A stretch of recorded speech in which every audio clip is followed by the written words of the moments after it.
Good evening, everybody, and welcome back to Fallout Shelter. We got a lot of shit out at the door, including two assholes that want to come in and cause trouble.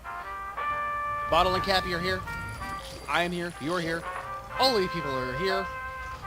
So let's bring them in and get them back out. We got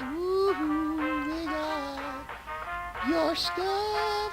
Come on in. Yep. We got your stuff. Come on in. Yep, it's a repeat. It's a duplicate. We know. Just go away. Just go away. Just go away. And you boys.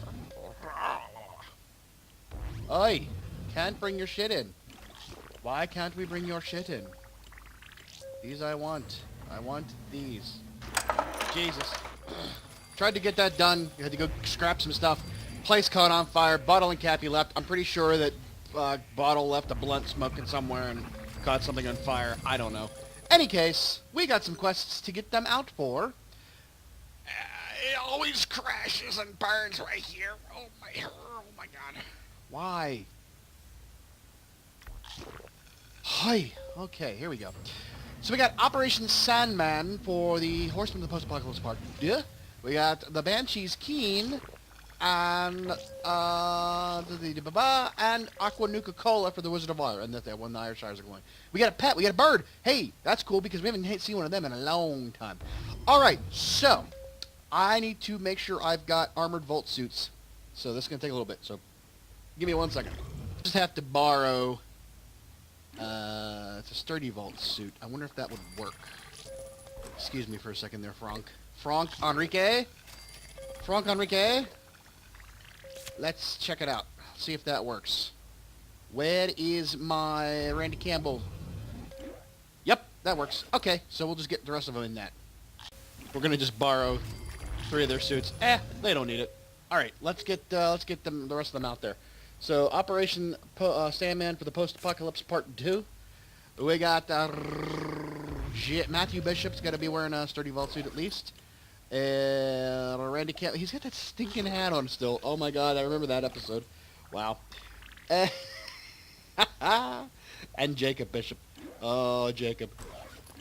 Cut up, such a cut up. Oh my gosh, really. Hilarious. Is there anything else better than that? No, not really. Not really. Alright, boys. Get out there, have fun, and take on the Horsemen. The Horsemen.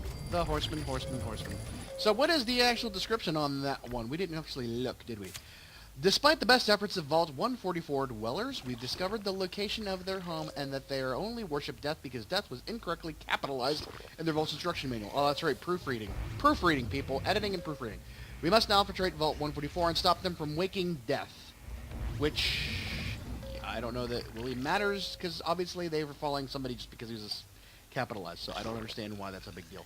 Anyways, Aqua Nuka Cola for the Wizard of Water.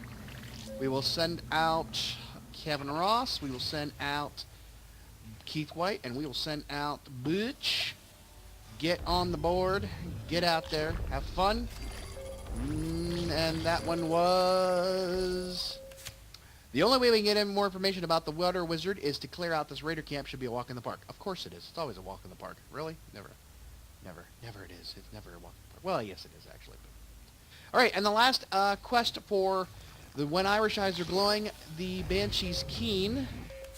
That is, we receive reports from nearby... I can't freaking... Oh, what the hell. We receive reports from the nearby settlers that their building is haunted by a wailing female spirit. Moaning Myrtle? That sounds unlikely. We should investigate in the name of silence. Good heavens, your commander. You're beautiful. Don't worry. We'll honor the memory if the angry dead... I can't read it. Just... Alright. So that's going to be... Alright. We can put you back in your... Ama. Ryan Page, put you back in your Ama. And Three Dog, put you back in your Ama. Y'all wearing your right Ama. Now get out there and park the car in the carriages and bind. Alright, go for it. Have fun. Bye-bye. And when they get out to their destinations, and we will come back and continue on. Yeah, it's the 1.11 update continuing on. Okay, and we should be ready for our questors out there in the wasteland. Yep, everybody's there. Paige is keen, Jelly Bean. Alright, so we're gonna go do those quests now. We'll start off with, let's start backwards, shall we? The Aqua Nuka Vault. Let's go there first. How about that? Yeah. Clear out the raider camp. And that is always us doing other people's jobs, right? If only people would do their jobs, we wouldn't have this problem. And that is what tonight's episode is all about. Doing your job. Let's see if we have to talk to anybody first off. Nope, we'll go right into it. So, I have talked before about the job that I do at work. I am an IT systems analyst.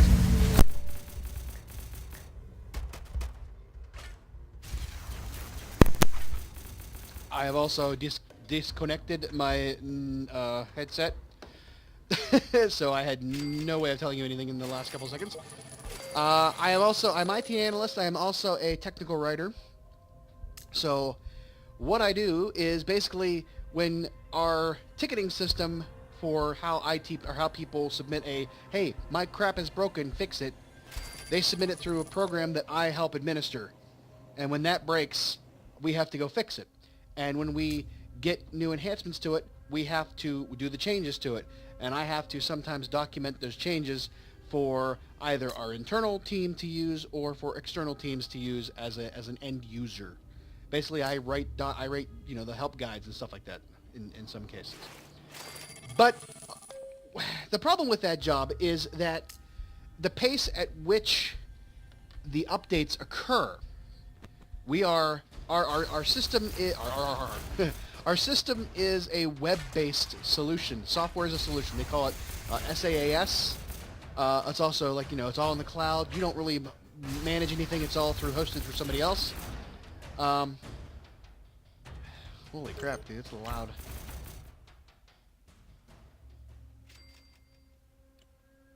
But we don't do any of the hosting on our side, so it's all mainly like all configuration. We don't do any database stuff. We don't do any of that kind of thing.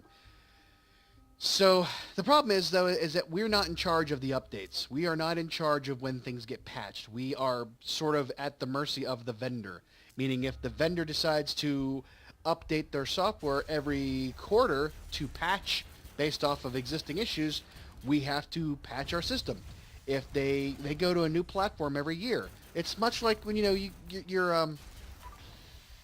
it's much like your software on your phone, where every so often you get a new update like Lollipop, Marshmallow, Kit Kat, Jelly Bean. All named after. They all go in like successive order of an alphabet, but with named after something. Well, ours go after cities. So the big joke with us right now is that we are on the update is called Istanbul, and I said, "You sure it's not Constantinople now?" And nobody ever gets that joke, but that's just me. All right, so we cleared out some of the raider camp so far. Let's keep going. But the problem is that because we have to continually update all of the documentation because the vendor makes changes, we are constantly forced to go through this exercise of, all right, let's see what's changed. We have to go rewrite the documentation. And if we don't pay attention to that, it becomes stagnant and it gets old. So, unfortunately, though, we have a team of about 4 or 5 people that are responsible for all of the administration of the system. And when you hand out, and we're going through a major upgrade right now to this, what's called Istanbul.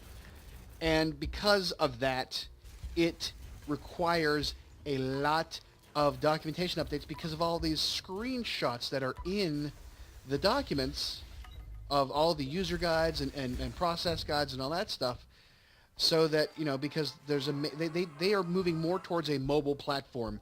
Everything's going to look more mobile, sleek and quick and everything else. So it's all of the old school web browser looking functionality is going away for a more like I say, I call it Spartan, very very open and very small, so you can work in a mobile browser. So that being said, we've had to farm out a lot of our documentation to my team, a grouping of us, and unfortunately, though, I'll give you that in a second. be working for those water-drenched wingnuts at the Vault-Tec offices. If you're as weak-minded as they are, this should be easy peasy. Yeah, for us, not for you. And what's not easy peasy is that when you have 5 different people get all of this stuff and the person who assigns it out to you doesn't match or doesn't look and see what exactly he assigned out. So what happened was, is he assigned, we keep they're called PDFs, Adobe PDF. It's like a white paper. You can't edit it, but you can read it, and it's acceptable as a, secure communication because you can't update it, you can't cheat it. Whereas if you have the right, we got a lunchbox. If you have the right permissions, you can lock down a Microsoft Word document all you want, but you can also edit it if you're not careful. So we sort of keep it internally documented, and we update it from there. We always keep a Word copy that we update, and then we create a PDF off of that. So it's like a rough draft and your final paper. And he assigned, when we got assigned everything out, he assigned all of the final drafts or final papers to all the other team, and then he accidentally assigned me all the originals, all the Word documents. So I'm like, listen, dude, you just gave me 100, there's 238 documents. I got 100, actually there was 300. There's 300 documents. I got 238 of them. 126 I got rid of because they were old and we didn't need them anymore. But the remainder, 100 and so, were of the original documentation that somebody else had the final version. So I'm like, dude, what are you doing? You've got 2 people working on the same crap. So it became a kind of a problem that, hey, I ended up doing everybody else's job because I was updating the original. Hey, I have the original. It's out of date. Let's fix it. And then I go PDF it, and then I look, oh, other person has this. I just did all their work. And that sucks. And what sucks even harder is that I had all my work done before everybody else ever started. So I ended up doing their work for them, and there was really no sense for them doing their job. That's not so bad. When you have one person doing the job of many, that's not so bad. But I'll tell you more about why it can suck very hard for the person doing that if you don't do your job. All right. They are done doing their job, and they are coming back. Aw, yeah. We got a lunchbox, Yoga Hide, and a recipe fragment, and 2 Nuka-Cola Quantums. And they're on their way back. We shall let them come in and go to the next set of peoples. The Banshee's keen, Jelly Bean. Let's go do it. Solve the mystery of the wailing spirit. Moaning Myrtle. Moaning Myrtle. Oh, oh, oh. Moaning Myrtle. Moaning Myrtle. Oh, oh, oh. I don't know what that oh was. I didn't have a good sound for it. Hey. Uh-oh. What's this got to say? Welcome, dwellers. Boy, are we glad to see you guys. The incessant wailing is driving everyone here mad. Some say it's an omen of death, and they might be right. People are starting to attack each other. Oh boy, what does the wailing sound like? What? You can't hear it, but it's so loud. It sounds like an experiment that the Vault-Tec people did. You ask me. So, as I was talking about this experiment of having everybody do the documentation and farming it all out among the teams and having one person doing it, which ended up just being me doing all of it anyways. As I said before, all the originals were farmed out to me. All of the finalized versions were farmed out to somebody else. The one group we have, we do what's called change request, meaning that anytime we make an update to a system, meaning like if I made an update to the software on your phone, I would have to go through a development phase where we do all the testing, or we do all the development, make everything, pull all the switches and make things do stuff like, put this over here, put that over there, make this run differently. And then we would, validate all of that. We would go then through what we call it a technical sign-off, meaning everything's cool on that end of it. We would push it to our test environment where we just test it rigorously. No more development's done there. It's just test it. If things break, we go back to development, do a fix, and then we push that into the test environment once it's been vetted. And then we move it to its implementation, or approval, I should say. It gets approved, it goes to implementation, and then we install it.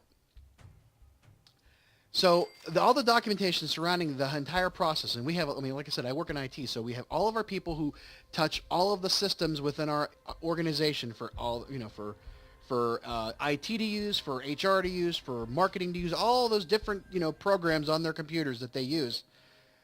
we have to do, we run the program that people put their changes into, like their change records to map all that. And what happened was we have all the documentation for how do you use a change, how do you approve a change, how do you do this to a change, how do you move what are the definitions on these things. One person was given all that work by, my boss. And then somebody else got involved, and he didn't do his job. And so his boss talked with him about that, and then figured out that I had wrote the originals of those documents, even though I had nothing to do with the process. I just documented what was there to get it out, get it in the hands of our users. Not that I knew anything about the change management process. They did, the people that were supposed to do the documentation. I just had to fill a void because as we downsized and scaled back a lot of our resources, I sort of took on other people's jobs. So, that being said, let me take a break there. You make that noise stop right now. We can't think straight anymore. Killing other settlers helps just but for a little while. Sorry, we can't hear anything. Let us through, we'll take care of it. You better or we'll kill you too. Okay, well we did that one right. I don't know if there was a bad answer to that one, but we did it right. So there we go. Oy. So there you go. You have that part of it. So he talked with his boss, this person who was supposed to do the documentation. She figured out that I had wrote the original documentation, and then Ted told him to tell me to go update those documents because I wrote the originals. Never in the mind that my boss gave him, as his sort of like a loaned resource, him all of that documentation to do. So I ended up doing somebody else's job, and I was not happy about it. Not because I don't mind doing the work. I don't mind doing the work. But you know what? You gave me a ton of crap to do, and this wasn't part of it. And now you're adding that more crap on it, and it shifts all of my other timelines. I have to create timelines for when I can achieve closure on certain projects. I base those timelines on the amount of work that I have backed up behind it and what is the most important to get done first. So when you change the scope of what I'm doing because somebody else didn't do their job, that changes the scope of how I can do my job and makes people unhappy when they don't get their stuff done on time. Needless to say, I was still done before anybody else ever started. And unfortunately, it became a problem because I'm not going to say I did the job so well that it screwed everything else up, but my boss gave out a printout or a spreadsheet with all of the locations where all the documents were located at with hyperlinks to them. And when I did all the updates and archived and all that other bullshit and all the stuff that he said, by the way, why don't you fix this thing up and move it over here? So by doing that, I broke all of their links. So it became a real big problem. Make it stop! No, we don't have a choice with them. We just have to make them stop. Apparently we've interrupted a pool game. So that being said, it became quite a bit of a problem. Now, again, I had 238 documents out of the 300 plus to do, of which 3 other people had the remainder, of which I ended up doing some of their work as well, because I had the originals and they had the finished documents, as I said before. So today, we had a meeting with my boss's boss to go over what I had done. And why we needed to have this meeting, I do not know. Because they took their hands off of it, put it in the hands of my boss put it in the hands of me, and I did the work. But apparently that wasn't enough. We had to sit and talk about what I did with those 300 documents, or 238. So I had noted on each line of that spreadsheet I was given, I either archived it, I updated it, and it was finished, I needed to review it, or, I gave some kind of a, what was my recommendation for, dealing with it. Either archive it, it's done, doesn't need to be updated, it needs to be updated, whatever. Then we went into this meeting, and it became a 10-minute meeting out of the half an hour, which I knew going in that it was a bad idea, that this meeting was not going to be a good one, because I had 238 documents. How are you going to spend a half an hour and go through every single document? That's why I consolidated all the information down to, here's what I did with these ones. But then it became a problem where they wanted to know exactly why I made the recommendations to that. I said, look, either these documents that I archived, 100 and some of them, most of them, they're either a duplicate of some other document that we're already updating or has been updated. They are an outdated information that we no longer use because that process has been retired. They are a internal document we use for some other reason, like a timeline for figuring out how long it was going to take us to put something into place. Or they were the requirements document for something that we don't even care about anymore. It was old information. None of that. We are so far beyond that. That was when it was first put into place 3 iterations ago. So again, archiving 100 and some documents, I gave ample reasons for why I was going to do that. But unfortunately, that wasn't the case. We needed to look at every single one of them. I said, look, obviously you put it in my hands to do, and I'm making the recommendation. So do you really want me to give you all the nitty-gritty of everything I did? Just, okay. Which that just meant she was going to do it, because, side note, the person that was supposed to have done the job that I ended up doing somehow convinced her to go through and do his work for him. So I knew that she was going to end up going through and doing my work for me, and I just didn't want to have that conversation because I think it was going to cause a bigger problem. Because first of all, they didn't understand what it was we were working with anyways. So I simply said, look, would it make it better if I went in and added a column to the spreadsheet and said exactly what I did or what reason I'm giving for why I did what I did on every single document? Yeah, okay. So I did. And then my boss looked at me like, well, how long is that going to take you to do? I mean, there's a hell of a lot there. I said, I'll have it done before the end of the day. Which, means I had it done in the next hour. Because I looked at everything.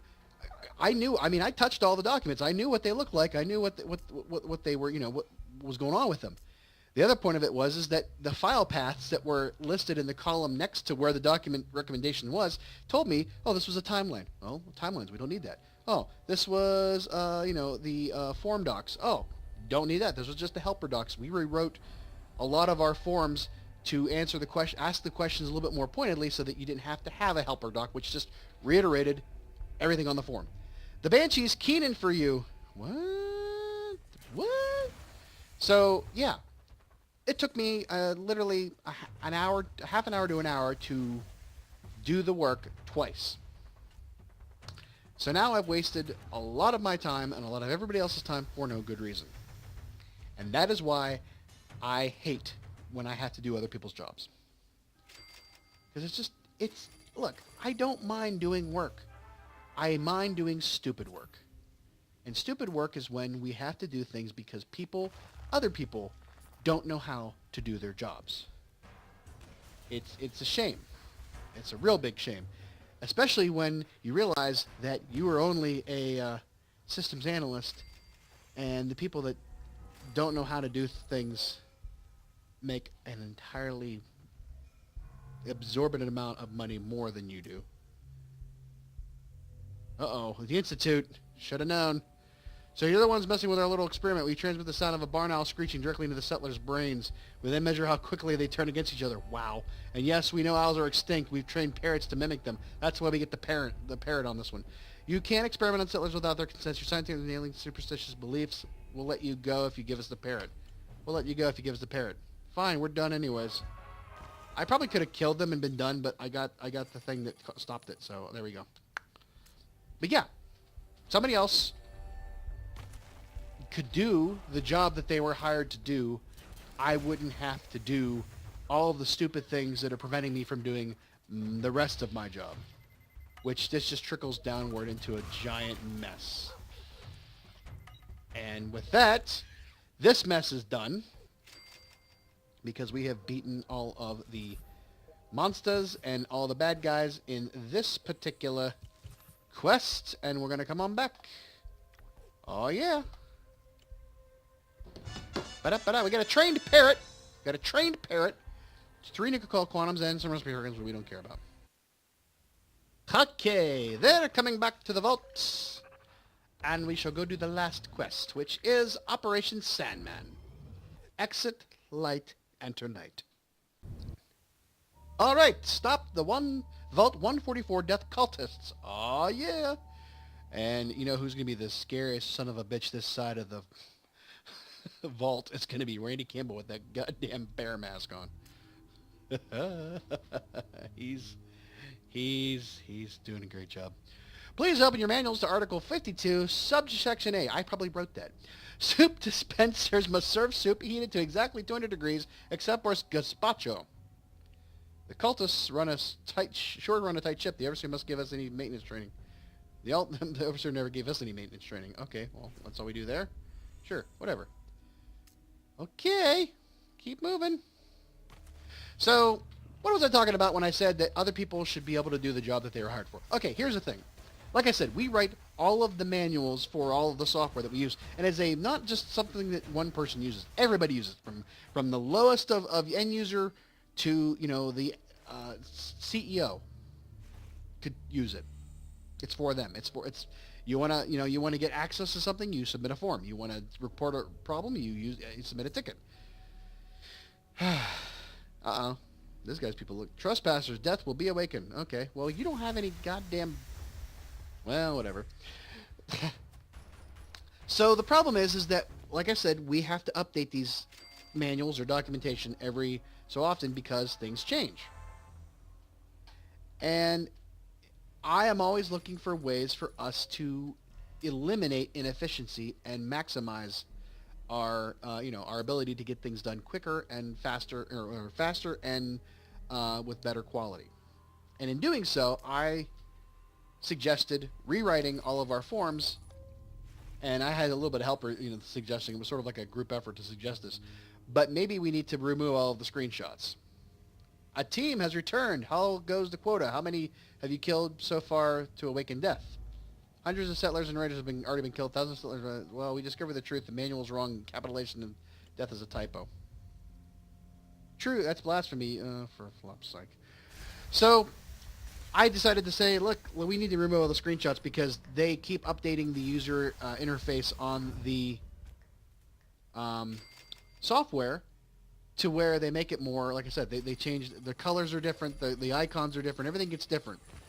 The basic format of how you do things, click here, push there, drop this down, do that, those don't change unless we change them, in which we would update them automatically. But on their own, the user interface changes mostly cosmetically, not so much, mechanically. So there's no reason for us to update things that the process doesn't change, but the UI changing is a big problem. Invaders, we were a death's wake-up call. So removing the screenshots would save us a lot of problems, because if the screenshots don't match, people reading the manual are going to be like, what am I looking at? Well, the problem is that, and I haven't had this conversation yet, I know it's coming, when they finally get around to looking at this, somebody's going to say, why are all the screenshots gone? We heard that sound of fighting. What's going on? It's Article 37, subsection C, or Article 12, subsection J. Definitely the first one, Article 12, but it's been taken care of. Brave dwellers are sacrificing themselves to help meet the quota. Some refuse to accept the truth. The manual's a lie. I keep saying that, but it's not working. The Article 12 it's Article 12, but it's been taken care of. Thank goodness. I'm allergic to marshmallows. Okay, we don't have to fight them. So I guess if we sort of answer it in a certain way, it makes sense.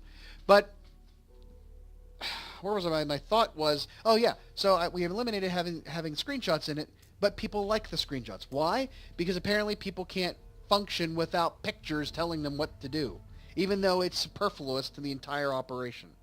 And, shite, intruder's time to help meet the quota. The pictures don't really do anything to the overall article. Their steps are there. Push here, click here, type this in, do that. If you don't need to have a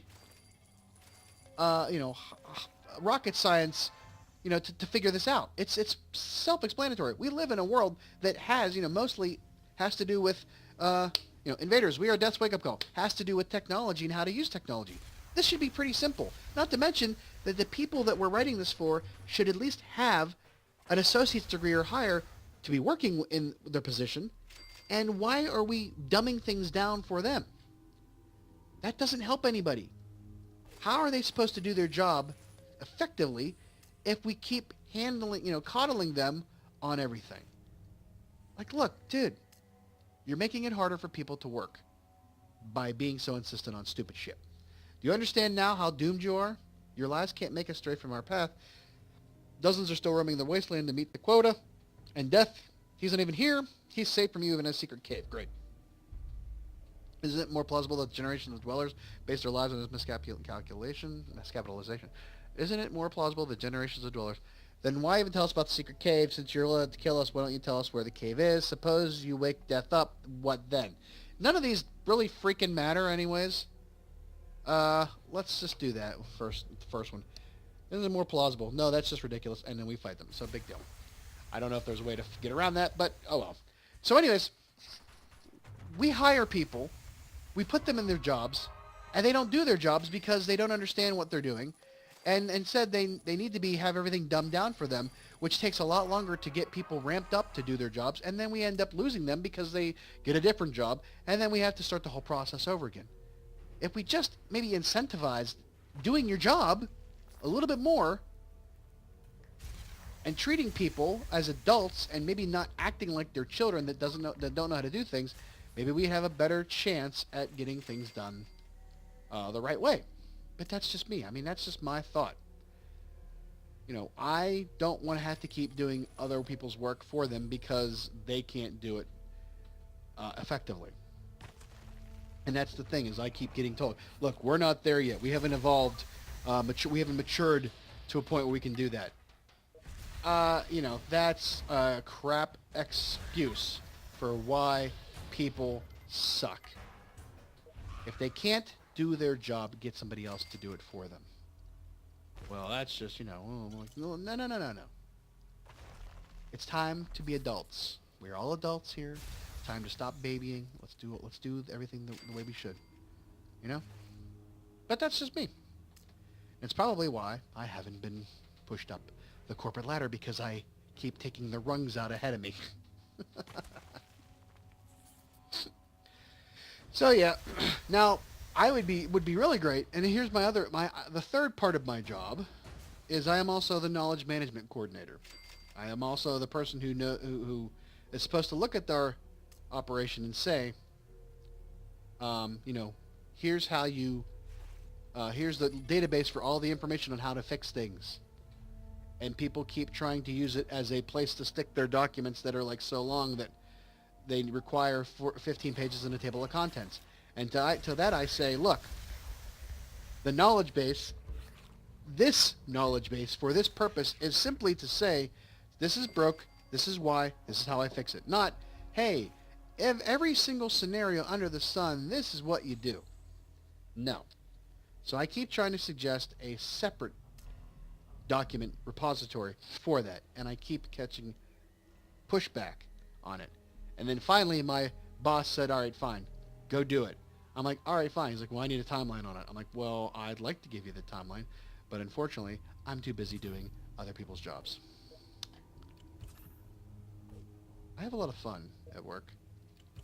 Can you tell? All right, that's it. We stopped the Vault 44 Death Cultists, and we're coming on back. Hooray! Trifold flag, legendary weapon recipe, and 2 nuclear quantums, and a theme recipe fragment, which we already have. Alright, they are coming back. We will bring them all back in, and we will go from there, get them set up on the next set of quests, which will be a while. I could just probably use the nuclear quantums, get it done now. I might consider it. I don't know. We've also got, well, after they get back, we're going to have 5... things. Well, lunchbox is to open. Yeah. But, I can wait. I have a couple of things I got to do tonight, so we'll catch back there. All right, so we'll be back in a little bit, and we will get it all going on. Okay, all of our folks are back. How y'all doing? Get rid of all your crap we don't need, and bring y'all on in. Alrighty? Alrighty. Come on in. Recipe fragment, or the duplicate recipe, and a recipe fragment that's a duplicate, of course, because we have everything, so we don't need to worry about that. And you guys, come on in.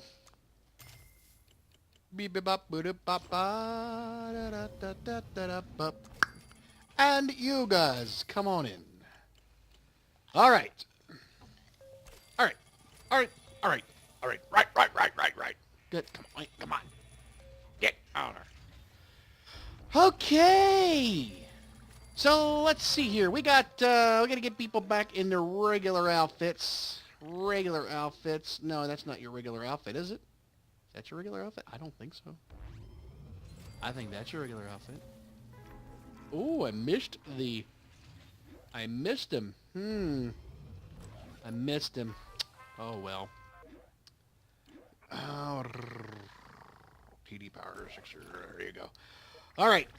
Let's get everybody set up on the next set of quests so we can get them out there and get done.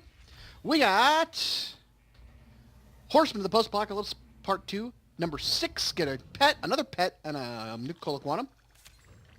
So that shall be... Oh, Mr... Where are you at, Mr. Randy Campbell? Where's everybody at? Come on. Oh, there we are. I didn't have it sorted right. Jacob and Matthew, you're going to go too as well. Well, that was kind of redundant. But anyways, get out there. Have fun. Next up on the list, we got... Wizard of Water. Wizard of Water. Wait, did we lose? Summon a bitch! They took it off of me! Those bastards! I'm so mad. There was another set of quests here, and we didn't get them. I didn't get to them in time. They took them off of me. Those sons of bitches. How about that? Screw you, Bethesda. Alright, fine. We'll do Aqua Scheme. I was going to start doing those. Damn yous.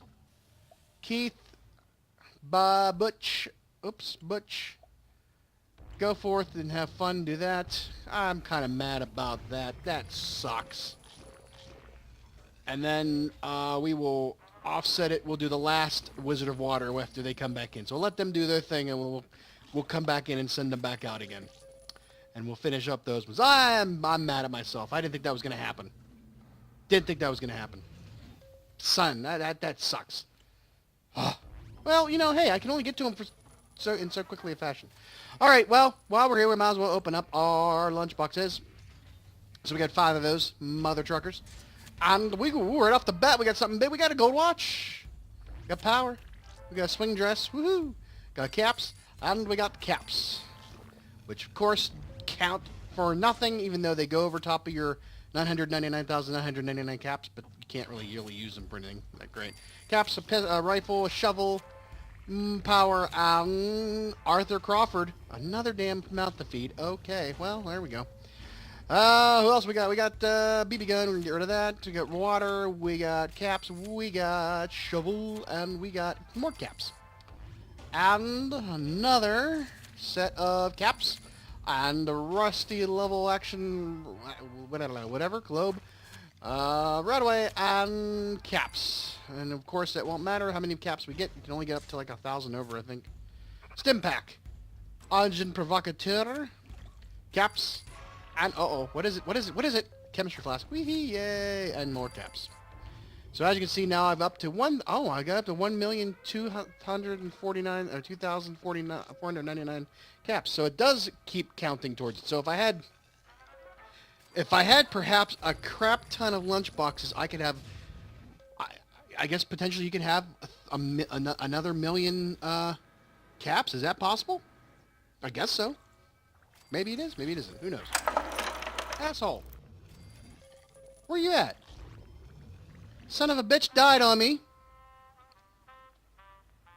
Where'd you go? Adam, where you at, dude? Hello?